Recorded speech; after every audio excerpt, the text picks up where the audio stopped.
kang sifat welas sarta asih.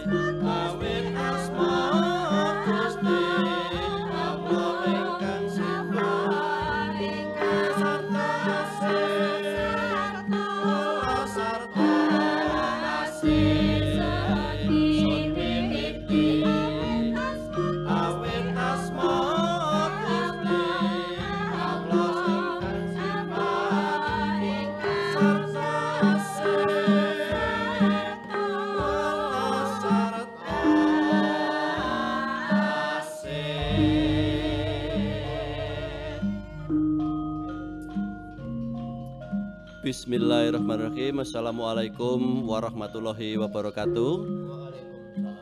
Salam sejahtera untuk kita semua. Om Swastiastu, Namo Buddhaya, salam kebajikan, salam rahayu. Pemirsa dan pendengar RRI Net dimanapun Anda berada, jumpa lagi dengan tim kesenian Radio Republik Indonesia Surakarta pada Obrolan Budaya. Dan pada kesempatan hari ini akan membahas tentang komodifikasi budaya sekaten. Bagaimanakah akhir atau pembicaraan kita tentang tema ini? Marilah kita ikuti. Semoga kita senantiasa selamat, ayem, tentrem, rahayu, berbahagia. Selamat mengikuti.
Pendengar dan pemirsa RRI Net dimanapun Anda berada, pada kesempatan hari ini seperti yang sudah saya sampaikan di depan, kita akan membahas tentang komodifikasi budaya sekaten.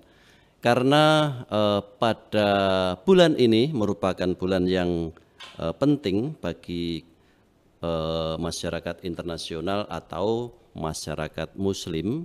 Kebetulan pada bulan ini merupakan bulan yang disebut bulan Rabiul Awal, atau tepatnya pada tanggal 12 Rabiul Awal atau 12 Maulud, merupakan peringatan kelahiran Nabi Muhammad Shallallahu Alaihi Wasallam.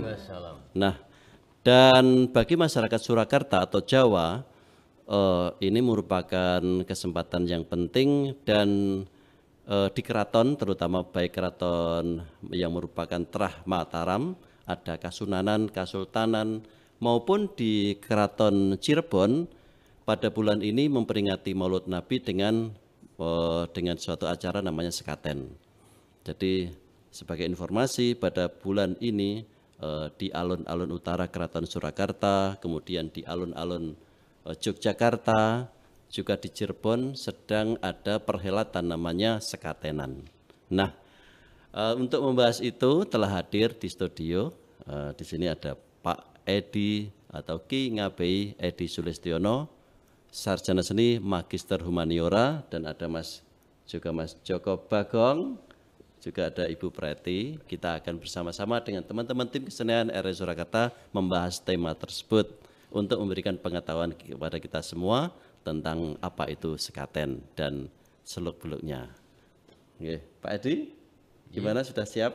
Monggo Nggih. Jeng dalu Pak Edi. Nggih, Selamat malam. Wilujeng dalu Ki Ngabei Edi.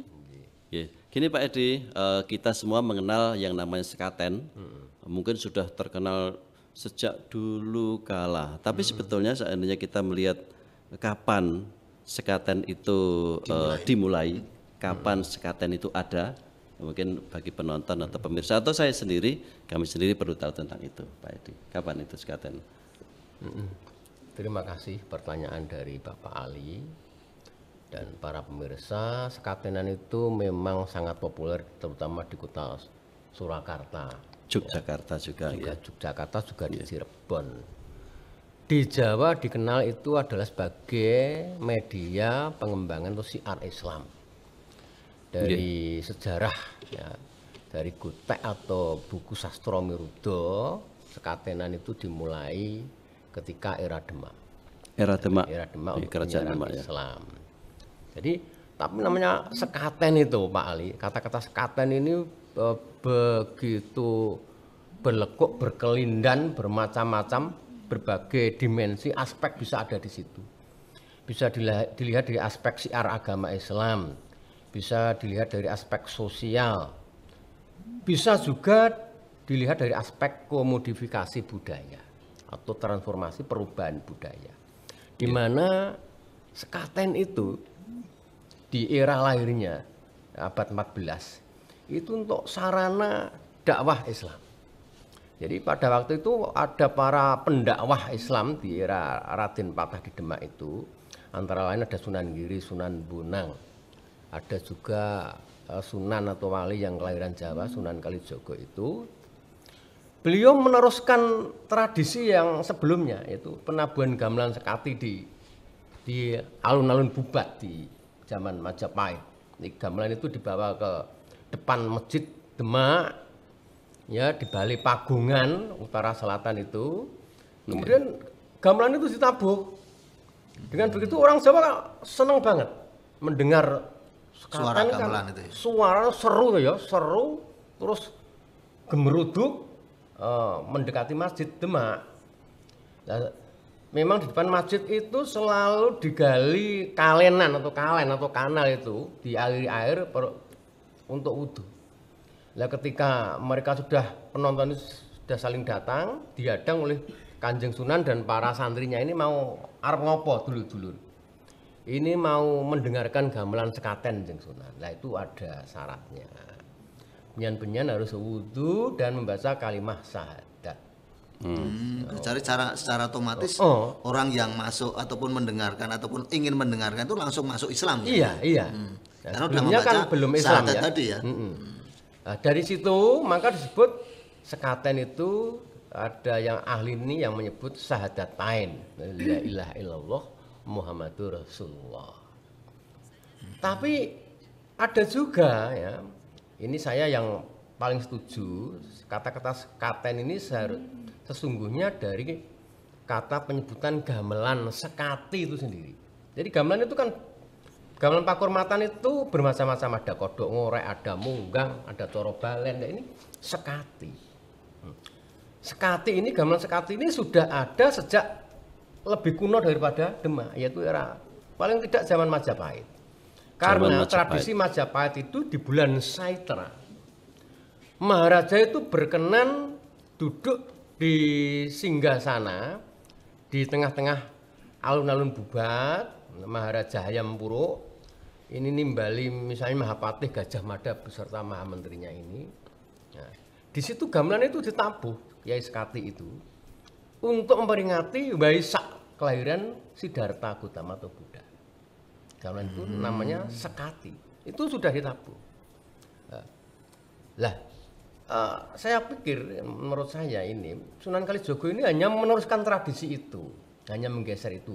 Kalau sebelumnya itu memperingati kelahiran Siddhartha Gautama, kemudian ini untuk memperingati kelahiran Nabi Muhammad SAW. 12 Rabiul Awal, atau kalau orang Jawa tahun Sultan Agungan itu wulan mulut rolas. Wulan mulut.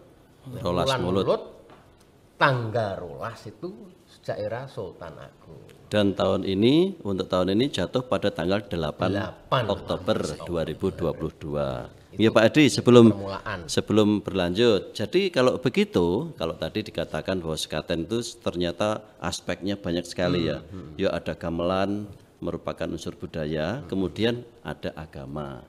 Nah sekarang ini menurut Pak Edi, inti dari sekaten itu sebetulnya apakah itu semua atau ada sesuatu yang lain? Kita tidak bisa mengatakan inti Pak Ali. Karena inti itu lahir dari bagaimana cara kita memandang. Tapi memang itu ada berbagai macam aspek yang berkelindan, artinya tumpang tindih begitu loh. Nah, pertama ya, sekaten itu adalah untuk memperingati milad atau maulid Nabi. Nah, milad itu sendiri sesungguhnya bukan ajaran Islam, syariah Islam, maulid itu. Karena Kanjeng Nabi Muhammad beserta para sahabatnya Khulafaur Rasyidin hingga sahabat tabi'in itu belum pernah mengadakan milad, memperingati hari lahir itu belum pernah. Nah, ini ada sejak kapan? Itu sudah era abad 12 yang diadakan oleh seorang khalifah di Mesir namanya Khalifah Fatimiyah, keturunan dari Syiah, ini keturunan dari Ali bin Abi Thalib. Jadi sejak Khalifah Fatimiyah di Kairo itu beliau mengadakan milad atau peringatan hari lahir. Sesungguhnya yang diperingati tidak hanya Kanjeng Nabi tapi juga leluhurnya Ali bin Abi Thalib. Terus Fatimah binti Abi Thalib, Hasan bin Ali bin Abi Thalib, Husain bin Abi Thalib. Sungguhnya itu. Nah, tapi tradisi itu dibawa oleh para sufi, yaitu para wali itu yang asalnya dari beberapa wali itu ada yang dari Timur Tengah, itu dibawa ke sini.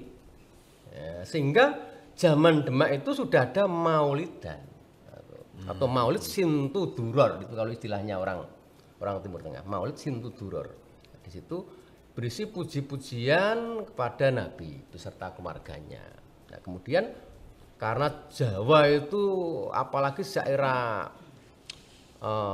Sultan Agung tahun 1643-an ya. 1645. Abad ke-17 ya, abad ke-17. Ini ada kebangkitan budaya Jawa di mana Maharaja Sultan Agung ini beserta para tim kreatifnya, para pemikirnya, di antaranya para pemikir ini adalah Raja di Surabaya Pangeran Pekik, kemudian Mufti Agung, ulama juga seorang intelektual zaman itu, yaitu Pangeran Adilangu, Panembahan Adilangu Sunan Kalijogo II. Ini menetapkan bahwa budaya Mataram itu tetap meneruskan tradisi Islam dari Demak, tapi budaya leluhur dilestarikan, gitu loh. Maka sekaten ini yang sesudah Demak itu tidak ditabuh lagi, Sultan Agung ini ditabuh lagi. Maka gamelan sekati yang asalnya dari Majapahit ini diberi nama Kiai Guntur Madu dan Kiai Guntur Sari. Itu awalnya. Sebelumnya era Pajang, era Panembahan Senopati, era Panembahan Mataram Hanyokrowati belum ditabuh sekatenan ini, mandek. Jadi setelah Demak berakhir, kemudian ada Pajang dan kemudian awal-awal Mataram itu gamelan itu tidak ditabuh lagi. Belum ditabuh. Dan mulai lagi setelah penguasanya adalah Kanjeng Sultan Agung. Nah, tafsir saya mengapa kok belum ditabuh, mungkin para abdi dalam Pradonggo itu sudah tidak bisa nabuh lagi gendeng rambu rangkung dan barang miring itu ya. Ini direkonstruksi kembali oleh para ahlinya, yaitu Panembahan Adilangu, Pangeran Pekik dan Kiai Dalang Panjang Mas itu. Maka jadilah ingat kembali gending rambu, gending rangkung, gending ladrang barang mirang yang menjadi gending baku dalam sekatenan ini. Dan sampai sekarang masih itu hingga sekarang ditabuh ya. Nah sekarang Pak Edi, sekarang kan memang kita tahu bahwa dulu menurut sejarah gamelan sekaten itu ada dua perangkat ya, Guntur Madu dan Guntur Sari. Nah tapi sekarang ini di Yogyakarta maupun di Kasunanan Surakarta, dua kerajaan ini masing-masing memiliki dua gamelan sekaten. Nah, ceritanya bagaimana bisa seperti itu? karena ini Palian Negari ya. Palian Ini, Negari pada waktu perjanjian Giyanti ya. Perjanjian Giyanti Ya. itu adalah Kanjeng Sinuhun Pakubono III dan Pangeran Mangkubumi. Mangkubumi itu pernah pamannya, paman gitu. Ya, paman. Jadi ya wis ya karo pamane ya tetep ngajeni namanya orang Jawa. Meskipun dia itu raja negara Gung. Nah, Mangkubumi itu paman ya arep njaluk warisan Mataram. Nak Mas Prabu, nak Mas Sunan. Monggo paman. Nah, maka gamelan yang dari Sultan Agung itu Kiai Guntur Madu dan Guntur Sari Guntur ini Sari. diminta oleh Mangkubumi separuh, gitu loh, separuh. Yang Dibawa ke Pangeran Jogja. Mangkubumi mendapatkan bagian yang namanya Kiai Guntur, jadi Kiai Guntur Madu tadi disigar jadi 2. Mulanya kan 2 perangkat. Guntur Madu, Guntur Sari. Guntur Madu. Kemudian dibawa ke Jogja, di sana diberi nama Kiai Guntur Madu dan dibuatkan lagi yang satu perangkat isinya ya. Jadi Kiai Nogo Wilogo. Guntur Madu, Kiai Nogo Wilogo. Yang separuh tadi yang ada PB3 tadi, Kiai Guntur Madu tadi dibuatkan lagi di era PB3 itu menjadi Kiai Guntur Sari itu. Yang Guntur Madu di sebelah selatan, jalan masuk ke masjid itu, yang ke utara Guntur Sari untuk Solo. Tapi yang menarik ini Bu Preti, Gimana Pak? yang di Cirebon ini tidak ada namanya. Gitu. Tapi ada gamelannya. Gamelan Sukati itu ya ada di Sukati. Cirebon. Sukati itu loh, gamelan Sukatinya juga ada Sukati di ki sinden. Sukati ki sinden Tadi yang RRI. disebutkan Pak Edi itu loh, Pak sampai Sekati. Oh, seto. Sekati. Bukan Sukati ya. Wes. Itu kalau Nang itu isroh.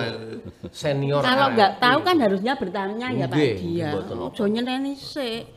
Lagi Ya. Pak Edi itu gimana kalau yang di Cirebon itu bagaimana Pak? Apa ya tadi Guntur Madu dan Guntur Sari? Sekati. Namanya hanya disebut Kiai Sekati. Oh begitu. Kalau di Solo dan Jogja itu di depan masjid, tapi kalau di Cirebon di dalam pagungan. Nah, kalau Cirebon tradisi Islamnya kan sangat kuat ini Pak Ali, karena ini kan tinggalan Sunan Gunung Jati, Syarif Hidayatullah kan. Jadi sangat Islami Cirebon itu. Jadi peringatan itu sangat Islami. Jadi di dalam keraton itu Kiai Sekati itu namanya Kiai Sekati. Gitu. Ya, Ada Guntur Madu, Guntur Sari itu kan Sultan Agung yang beri nama. Apakah model gamelan gamelan Sekati yang pertama dari apa itu dari kerajaan dari Hindu tadi ya? Dari Itu- Majapahit. Majapahit itu Majapahit. masih sampai sekarang juga masih. Nah itu di Solo dan di Jogja. Oh, yang di Solo dan di Jogja Jadi itu. ketika redup gitu ya Majapahit itu runtuh begitu, kan diwarisi oleh penerusnya Raden Patah itu, Raden Hasan itu. Warisan dari luhurnya kan dibawa itu, termasuk itu ada Termasuk gamelan. gamelan Kiai Sekati, gamelan yang lain, terus dalam ya, dalam topengan itu yang ada di depan itu dibawa. Dalam itu yang bagian topengan itu sesungguhnya topengan dari Pendopo Agung Majapahit, kemudian untuk serambi Masjid Demak itu. ya. Secara Kemudian ada pataka itu cagak gendera itu loh Pak Bagong. Tapi emanya pataka ini kan ada di Museum Amerika ini. Tuh, kok sampai di sana? Bagus itu ya. Tidak ada di keraton tapi ada di Museum Amerika itu pataka cagak gendera. Semoga nanti suatu ketika bisa Pulang. kembali lagi ya. Seperti pusakanya Sultan Pangeran Diponegoro itu juga sudah kembali ke Jogja. Nah, sekarang masuk lagi ke wilayah Sekaten Pak Edi. Jadi tadi sudah kita ketahui ternyata sekarang ini baik Kasultanan Ngayogyakarta maupun Kasunanan Surakarta memiliki 2 perangkat gamelan, yaitu Solo ada Guntur Madu Guntur Sari, kemudian di Jogja ada Guntur Madu dan Nogo Wilopo. Masing-masing pada bulan ini selama 1 minggu itu ditabuh. Nah sekarang tadi juga sudah mulai disinggung secara teknis ya. Sekarang ini gending-gending apa yang khusus yang disajikan dengan menggunakan perangkat gamelan Sekaten? Gending yang baku ya dari penelitian para ahli rambu, rangkung, ladrang, barang miring. Barang miring. Ya, dan untuk diketahui bahwa ternyata gamelan Sekaten itu larasnya Laras Pelok. Ya, tidak ada Laras Selendro. Nah, sekarang gini Pak Edi, mohon izin. Ada teman kami Mas Ngabei Trianto Dipuro. Ini kebetulan beliau selama bulan ini, monggo Mas Ngabei kulaturi sini bergabung dengan kami. Beliau ini nabuh gamelan langsung selama hampir seminggu ini mulai tanggal 1 Oktober kemarin. Nah, mungkin bisa memberikan penjelasan teknis tentang monggo. Terima kasih atas kesempatan waktunya, bahwa tadi sudah disampaikan oleh Pak Edi, gamelan sekaten itu ada 2 yang di Surakarta, di Keraton Surakarta, yaitu Guntur Madu yang di Bangsal Pagongan Kidul dan Guntur Sari yang di Pagongan sebelah utara. Jadi secara jumlahnya dulu. Jadi gamelan sekaten itu ada bunang barung dan bunang penembung. Ini tentang instrumen ya? Ya, instrumen dulu ya saya sampaikan bahwa ya, betul. Ada bunang barung, bunang penembung itu 1 rancak, ada 2 pasang demung yang dihadapan, tata letaknya berhadapan. Terus ada saron barung 2 pasang. 4. Jadi ada 2 pasang. 2 pasang jadi 4 ini 4. Ya. Okay. Dan juga saron penerus atau peking itu 1 pasang. Jadi 2. Terus ada beduk. Ya, beduk dan gong yang jumlahnya juga sepasang serta kempiang. Kempiang itu ada 2 juga. Jadi 1 rancak ada 2 kempiang di situ. Oh, jadi ini Pak Gatot menjelaskan tentang perbedaan antara gamelan ageng dengan gamelan sekaten ya. Ya, betul. Kalau gamelan ageng itu ada gender, rebab, ada rician garap. Kalau di gamelan sekaten tidak ada rician garap, rebab, gender, kendang itu tidak ada. Tidak ada. Adanya memang instrumen tadi ya, bunang penembung, balungan nggih. Balungannya demung 2 pasang dan saron 2 pasang, beduk, kempiang dan gong. Nah, itu jadi instrumennya lebih sedikit dari gamelan. Tapi itu punya. Nah, terus kemudian Pak Gatot tadi ada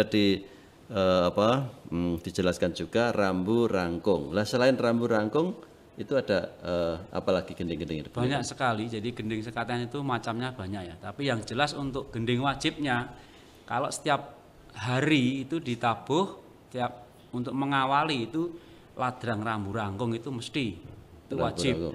Dan itu yang di pagi hari, nanti kalau yang sore setelah adzan asar itu sudah malik ke laras pelok barang, ladrang barang miring, itu juga gending wajib ya.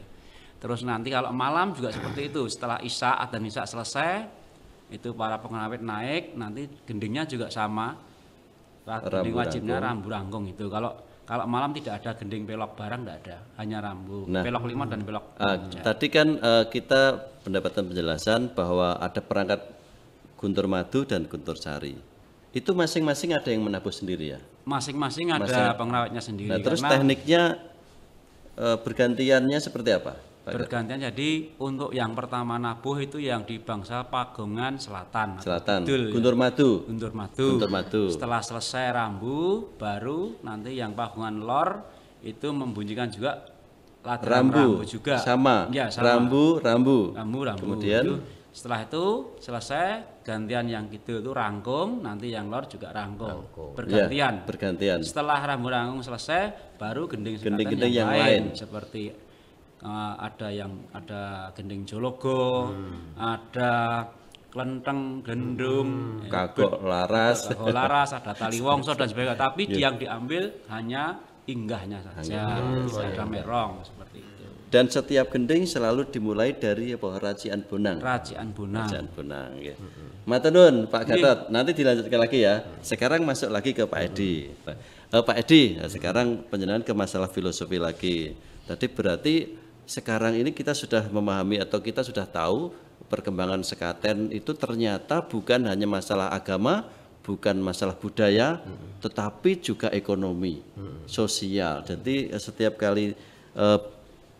tahun diadakan malam sekatenan itu selalu tumpah ruah warga masyarakat di Surakarta untuk hadir baik ada yang berdagang, ada yang menyaksikan gamelan, ada yang kemudian nepi di masjid dan seterusnya. Fenomena ini menurut Anda seperti apa Pak Edi menjelaskannya?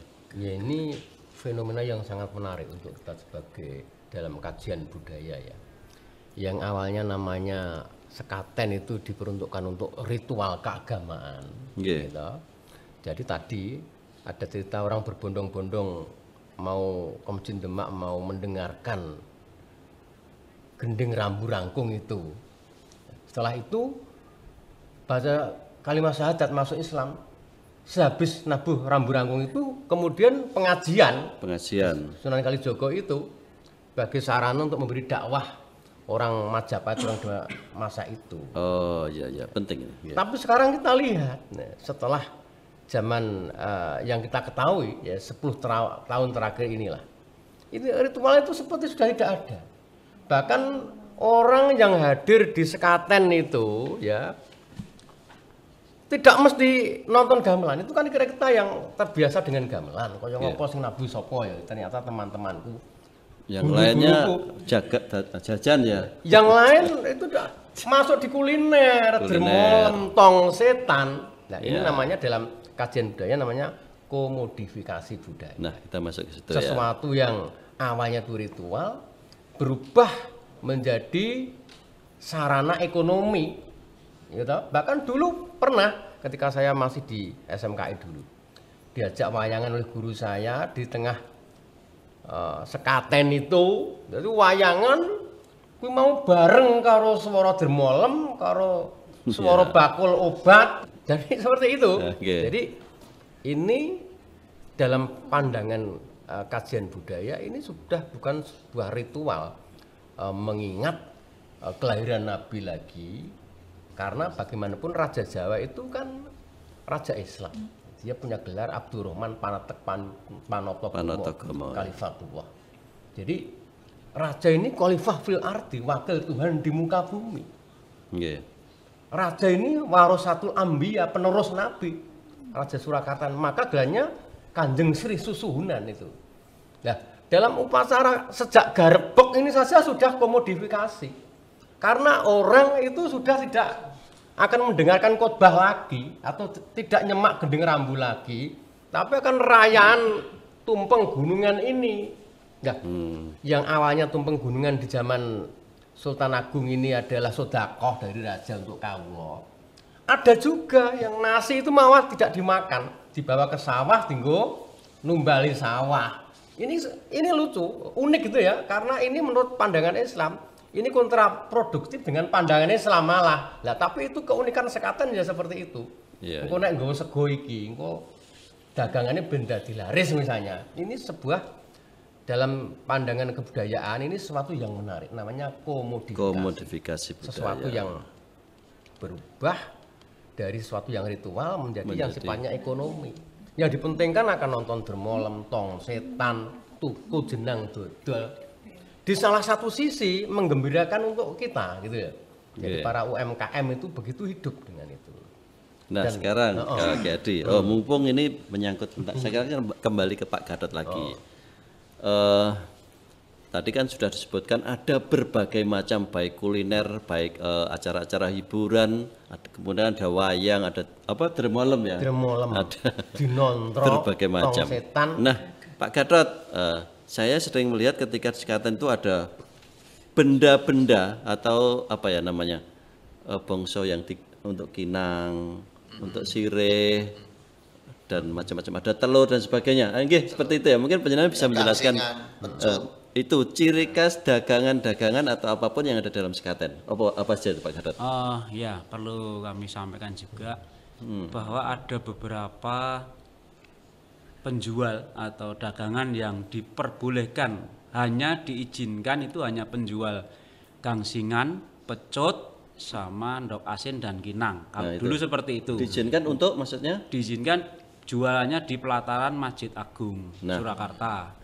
Itu yang diizinkan hanya itu. Tapi sekarang memang ada beberapa kuliner, misalnya seperti wedang ronde, juga sego liwet dan tahu kupat. Biasanya seperti itu. Tapi yang 4 itu dari dulu memang yang 4 itu diizinkan telur. karena masing-masing punya arti. Punya arti. Jadi seperti Kita telur, kayak telur asin tuh, endok bebek itu orang Jawa bilang juga endok amal, bahwa kita dianjurkan oleh agama Islam waktu itu selalu untuk bersedekah atau beramal. Makanya orang yang datang nonton gamelan itu mesti pulang mesti tuku oleh-oleh endok amal. Untuk ngamal dan nanti diberikan kepada saudara atau tetangga dan sebagainya itu untuk beramal. Terus ada juga gangsingan, bahwa gangsingan itu selalu kehidupan itu kita berputar terus. Nah, itu melambangkan kehidupan kita waktu di dunia itu harus hati-hati. Ada juga pecut. Kenapa ada pecut? Pecut itu cambuk, untuk mencambuk hawa nafsu kita, bahwa nafsu itu harus kita cambuk, bagaimana kita harus bisa mengendalikannya. Terus kalau suruh itu kan memang biar kita tetap awet muda, giginya sehat, dan memang kalau kita nginang itu ya, kalau orang Jawa mesti baik laki-laki atau perempuan kalau ke sekaten itu dulu itu mesti beli kinang, dan sebegitu gamelan bunyi mereka menginang. Karena apa? Akan membuat wajahnya akan kelihatan segar, karena di mulutnya akan keluar merah ya, warna merah, dubang gitu ya. Jadi kalau sekarang ada lipstik, kalau dulu enggak ada. Jadi makanya akan kelihatan cantik kalau wanita, kalau pria kelihatan juga ganteng. Oh gitu. Itu beberapa penjual yang diizinkan. Hanya kalau yang lain enggak boleh. Di halaman Masjid Agung enggak boleh. Kalau yang lain di luar depan ada gapura masjid ya. Iya. Dan di alun-alun, dan sekarang bahkan di Surakarta tidak hanya di alun-alun utara, tapi juga di alun-alun selatan. Perlu saya tambahkan juga bahwa gamelan sekaten itu ditabuh selama 7 hari berturut-turut siang malam, kecuali hari Kamis setelah asar, adzan asar itu sudah berhenti sampai besok lagi setelah Jumatan itu baru ditabuh lagi. Jadi malam Jumat itu tidak ditabuh karena untuk dakwah. Jadi hari Kamis malam Jumat itu merupakan kesempatan untuk dakwah seperti yang disampaikan oleh Ki Edi tadi ya. Walaupun di hari-hari sebelumnya, di hari-hari biasa juga ada dakwah, tapi khusus untuk malam Jumat itu biasanya gamelan sekaten hanya ditabuh hanya sampai adzan asar saja. Sampai besok lagi setelah sholat Jumat baru ditabuh lagi. Pendengar dan pemirsa RRI Net dimanapun Anda berada, sekarang saatnya kita jeda sejenak. Jadi tadi ada dijelaskan tentang gending, rambu, dan rangkung, merupakan gending khusus khas atau baku yang selalu disajikan dalam menabuh gamelan sekaten. Sekarang teman-teman tim kesenian sudah menyiapkan salah satu gending radang rambu dengan modifikasi ada vokalnya. Monggo silakan Pak Untoro.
baik pendengar dan pemirsa RRI Net, ini tadi adalah ladrang rambu yang merupakan ciri khas dari gending sekaten dan ada vokalnya.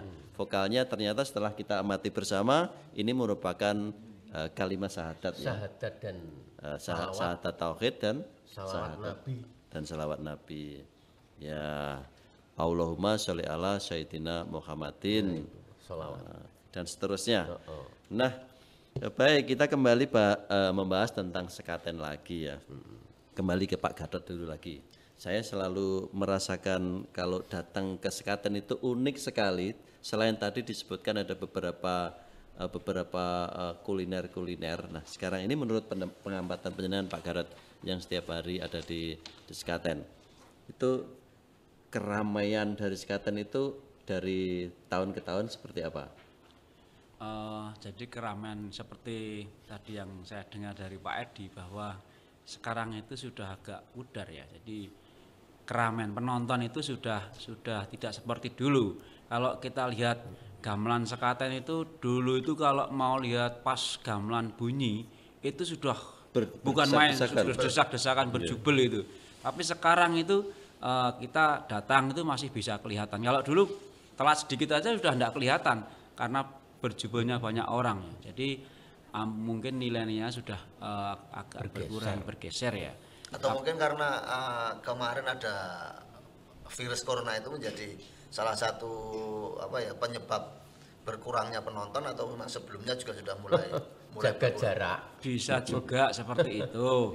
Tapi saya kira kalau sekarang di Surakarta, khususnya di Keraton Surakarta kan di Masjid Agung Surakarta itu sudah diperbolehkan bahwa kita menonton gamelan sekaten bersama-sama. Jadi karena nilainya ya tadi yang sudah bergeser dan orang menganggap bahwa gamelan sekaten itu kuno dan sebagainya. Terus nilai-nilai historisnya itu juga mereka orang-orang sekarang itu kurang bisa memahami. Jadi makanya sekarang penonton gamelan sekaten itu tidak seperti zaman dahulu ya. Waktu saya ya.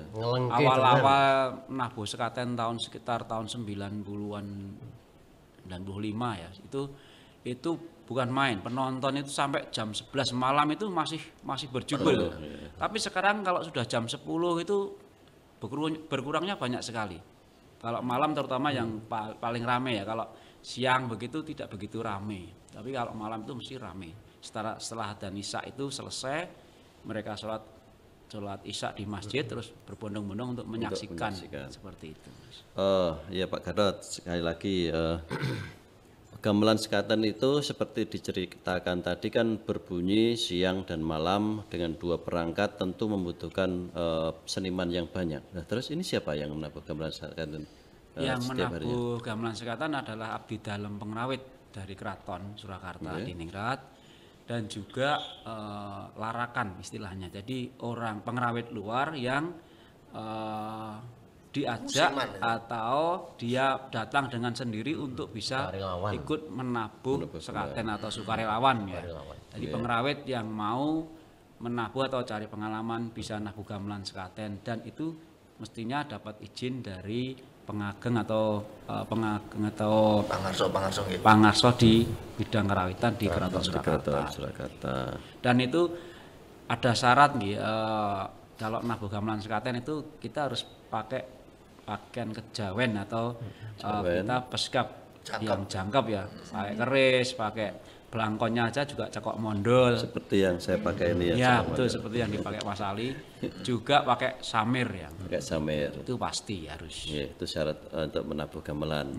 Kemudian entah ini bisa dijawab Pak Edi atau Pak Gatot ya. Gamelan sekaten itu terkenal instrumennya itu besar-besar melebihi ukuran pada umumnya. Kira-kira ukurannya berapa ya Pak Edi atau Pak Gatot ya? Sebesar apa untuk menggambarkan kepada pemirsa atau pendengar, oh ternyata gede niki, oh berapa? Kalau bisa ditimbang tuh wilahan Demung itu kira-kira berapa kilo gitu loh. Kalau ditimbang berapa kilo mungkin saya belum Ukuran Kurang tahu Kalau nimbang. ukuran tembung, misalnya tembung Iya. gamelan ageng biasa itu sekitar 40 ya. 40 cm. 37, 38 sampai 40 ya, 39 40. Kalau gamelan sekaten itu bisa 42 sampai 45. Karena gamelan yang guntur madu itu lebih besar dari guntur sari. Kalau guntur sari itu kan dari Demak dulu, paring dari Demak, Keraton Demak. Yang lama ya. Terus yang lama, terus kalau guntur madu itu Yasan Dalem ingkang Sinun Pakubono keempat. Keempat. Jadi, Untuk dan melengkapi tadi ya, untuk melengkapi penjelasan Pak. dan dibuat itu lebih besar daripada guntur sari. Berarti bisa 50-an dong, 50. Oh, belum ada 54, sekitar 46-an gitu. 46. Jadi penonton dan pendengar besar sekali ukuran gamelan sekaten. Bahkan Tabuhnya saya juga dari sungu ya. Saya pernah mencoba Tanduknya. beberapa kali ikut itu megang tabuhnya itu aja abot banget, dan karena bilahannya itu besar-besar, jadi jangkahan tangan ini untuk nabuh ini memang yo adoh banget ya. Untuk para pengrawit yang profesional mungkin menabuh tidak terlalu sulit, tapi bagi yang belum pernah pasti akan merasakan. Sama Apalagi saja sebenarnya Mas. sama ya. Yang sering nabuh gamelan sekaten saja kadang-kadang terasa berat ya. Karena tabuhnya sungu itu kan berat sekali, sungu kebu itu atau tanduk itu. Jadi apalagi yang ditabuh gamelannya ukurannya lebih besar dari gamelan ageng. Nah, itu Dan makanya kebetulan setiap akhir gending selalu ada sesekan, Ada sesekan. yang sesek banget. Itu saya jadi pernah merasakan nabuh sesekali ke sana, ternyata itu luar biasa. Jadi wah ya. kalau memang harus jaga stamina betul. Padahal itu seminggu atau 7 hari berturut-turut siang malam Mas. Jadi harus mempersiapkan dulu secara fisik. Ya. Sebetulnya yang saya tanyakan terkait itu tadi siapa, apakah mereka itu ada shift-shiftan gitu gantian atau yang baku tetap pengrawit yang sama gitu. Kalau pengrawitnya tetap sama sebenarnya, hanya kadang-kadang kan kalau ada larakan atau ada pengrawit Dari yang tempat datang lain. dari luar itu kan mereka juga Pengen ngalap diberi berkah caranya. ya, ngalap berkah itu diberi kesempatan. Jadi bisa gantian, bisa istirahat yang pengrawit abdi dalem. Biasanya begitu. Jadi tetap juga secara stamina bisa diatur seperti itu. Jadi banyak sekali Mas. Jadi ada beberapa pengrawit luar yang larak seperti itu untuk datang bisa mengikuti nabuh gamelan sekaten. Jadi bisa mengganti teman-teman abdi dalam keraton seperti itu. Jadi yang dipakai nabuh itu semuanya pakai sungu. Pakai sungu, Ataupun- kecuali tabuh Demung. dembung itu tetap pakai kayu ya. Karena Kalau yang lainnya pakai sungu semua. Berat itu Mas. Karena apa mungkin dengan sungu itu secara kualitas suara gamelan menjadi lebih Lebih keras. atau lebih nyaring. Jadi memang dipakai sungu itu biar kualitas yang dihasilkan akan lebih keras daripada yang tabuh dengan kayu seperti itu. Nah, sekarang kembali ke Pak Edi lagi. Kalau Pak Edi ini aspek budaya dan agama ya. Jadi tadi saya sudah dijelaskan tentang banyak hal, pada akhirnya yang ritual itu menjadi apa ya? Sekuler mungkin ya, menjadi fungsi yang lain. Menurut Pak Edi ini atau kira-kira ke depan itu seperti apa antara kombinasi antara budaya dengan agama ini? Menurut penjelasan seperti apa? Nah, ini tadi disinggung Pak Garut tadi menarik. Ini kita sudah ada pergeseran perubahan nilai. Perubahan nilai, ya. Jadi kita itu yang awalnya bangsa yang religius ini yang harus kita gundeli. Kita itu Indonesia itu bangsa yang religius loh. Ya. Termasuk sekaten itu adalah menunjukkan bahwa kita itu bangsa yang religius. Tetapi yang di fenomena yang katakan Pak Gatot yang benar-benar setiap hari di sana, penonton semakin berkurang, semakin berkurang dalam 10 tahun terakhir ini. Karena apa? Kita itu sebagai orang Jawa sudah kehilangan makna nilai itu sudah bergeser. Ya. Jadi yang mestinya kesekaten itu mestinya ya ke Bali Pagungan dulu, mengikuti pengajian kan itu intinya kan itu. Dalam Islam kan dikatakan mengapa kita mengadakan milad itu kan intinya kan lakot kana lakum fi rasulillahi uswatun hasanah. sesungguhnya pada diri Rasul Muhammad itu ada contoh yang sempurna. Intinya kan itu Maulid itu. Tapi apa seperti itu sekarang? Penonton malah tidak sampai ke Balai Pagungan, langsung ke Jenang Dodol, langsung naik dermolem. Kita itu sudah kehilangan nilai itu sebagai orang Jawa. Nah, kehilangan nilai itu. Dan nun sewu ya, nun sewu. Ini tidak salah kita sendiri, bahkan misalnya Keraton, Mangkunegaran itu sendiri yang dia itu sumber budaya. Itu sendiri juga mengikuti era itu, era kapitalis itu, era komodifikasi itu. Misalnya apa?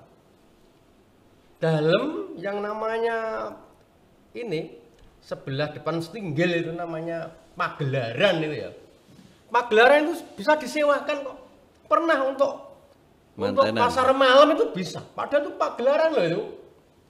Ya, bahkan saat ini pun juga dipakai untuk salah satu untuk disewakan. Orang masuk kios. Keraton itu kan tidak sembarangan, tidak boleh pakai serandal misalnya, tidak boleh pakai sepatu, tidak boleh pakai selop. Tapi sekarang siapapun bisa masuk keraton untuk acara pariwisata dinner malam itu. Di Mangkunegaran juga ada seperti itu. Jadi kalau Kang Bagong itu punya uang bisa membayar itu, bisa penyanyi dari di Sasonondrowino. Nah, ini kan keraton yang mengadakan seperti itu.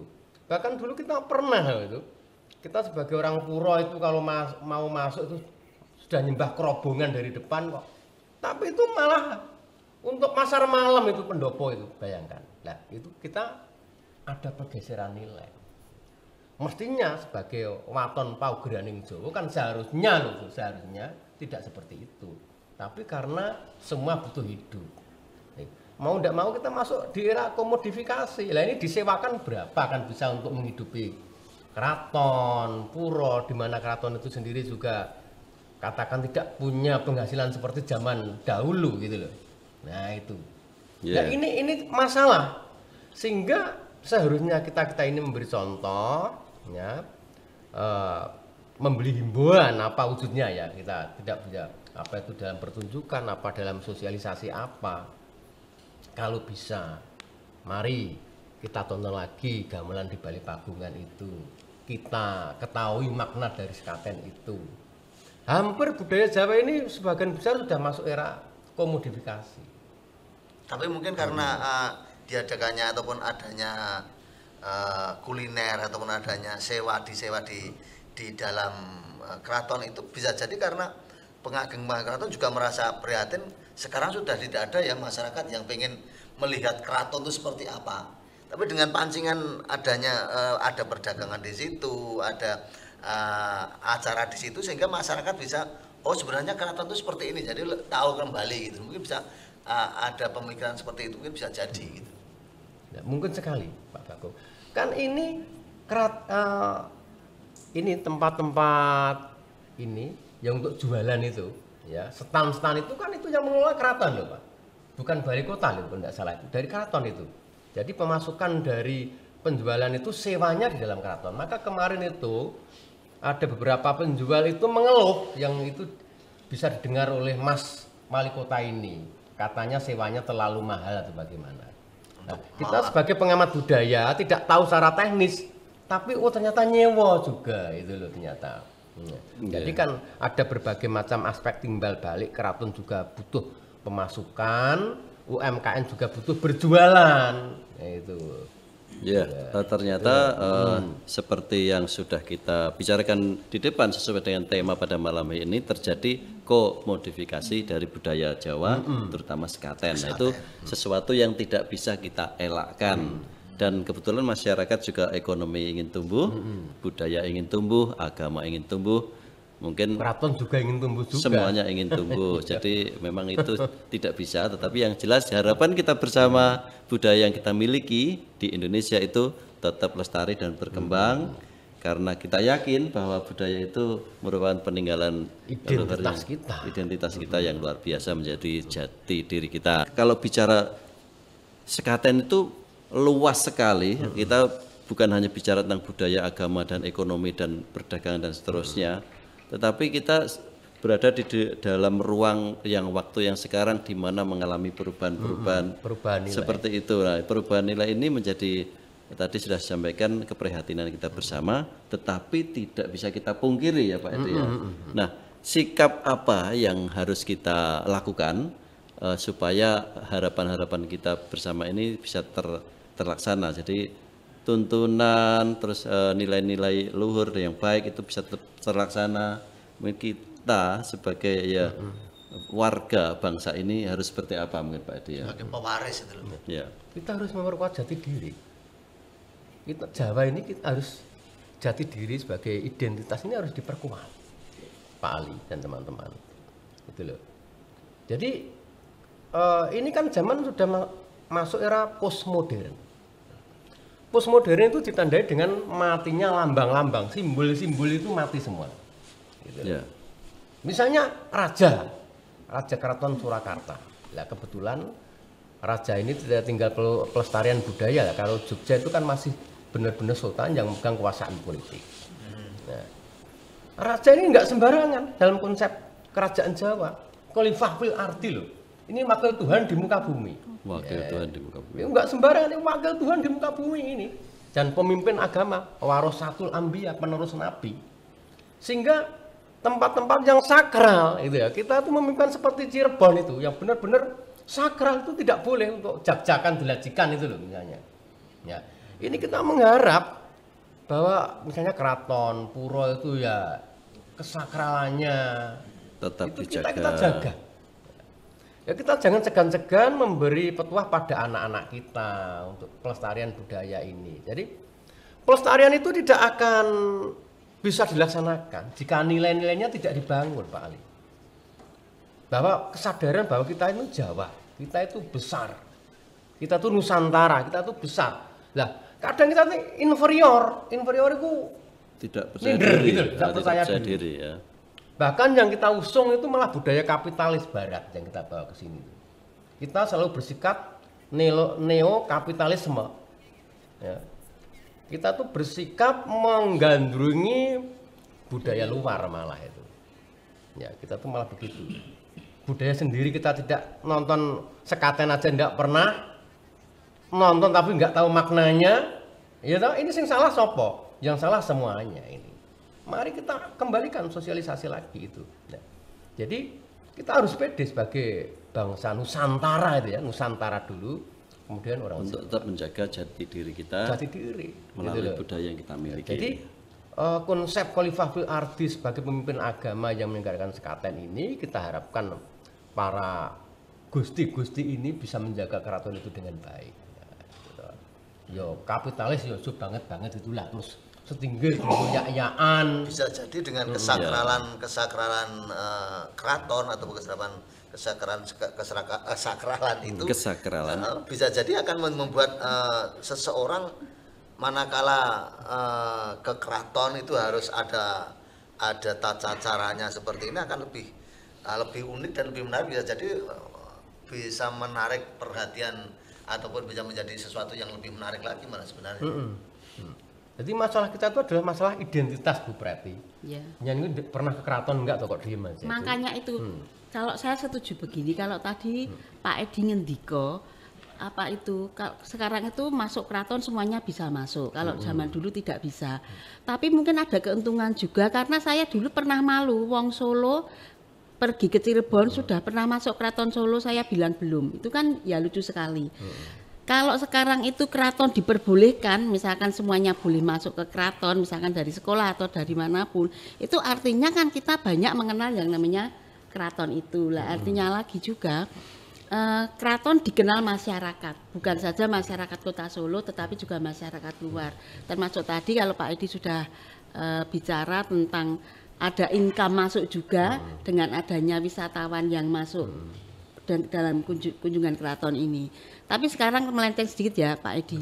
Kalau tadi seperti Pak Bagong katakan bahwasanya nilainya tadi sudah menurun, memang kita seharusnya kita berkewajiban untuk mengajak ya penerus ini memperkenalkan yang namanya gamelan sekaten itu tadi, bagaimana caranya supaya orang itu tidak sekedar nonton pasar malam, karena dulu waktu mbah-mbah saya nonton sekaten itu kayak sebuah keharusan, karena nonton sekaten itu identik dengan nginguk gamelan dan nabuh apa bunyi pertama suruhnya. Minang. Lah seperti itu kalau dulu itu juga anak-anak itu kalau belum diajak ke sekaten, kalau yang namanya apa itu ada sekatenan itu sebuah keharusan. Anak-anak itu juga harus pergi ke sekaten. pernah merasakan itu untuk bagaimana menuntut sekarang sekaten. anak-anak sekarang itu juga merasa seperti kita dulu, kalau ada sekaten ya harus diajak nonton sekaten. Itu seperti Iya. itu Pak. Jadi orang tua itu harus punya kewajiban kalau sekaten ya Diajak. ajak ya. anaknya Supaya meskipun mengenal ya. ya meskipun ya boros sedikit, karena dengan ngejak anaknya itu ya Jajan. lah jajan dan belanja yang lain-lain. Luar Itu ya Pak biasa. Edi. Sekarang puncak dari peringatan Maulud Nabi terkenal akan muncul namanya Grebek ya. Gunungan. Ditandai dengan keluarnya gunungan. Cerita sedikit tentang itu Pak Gatot.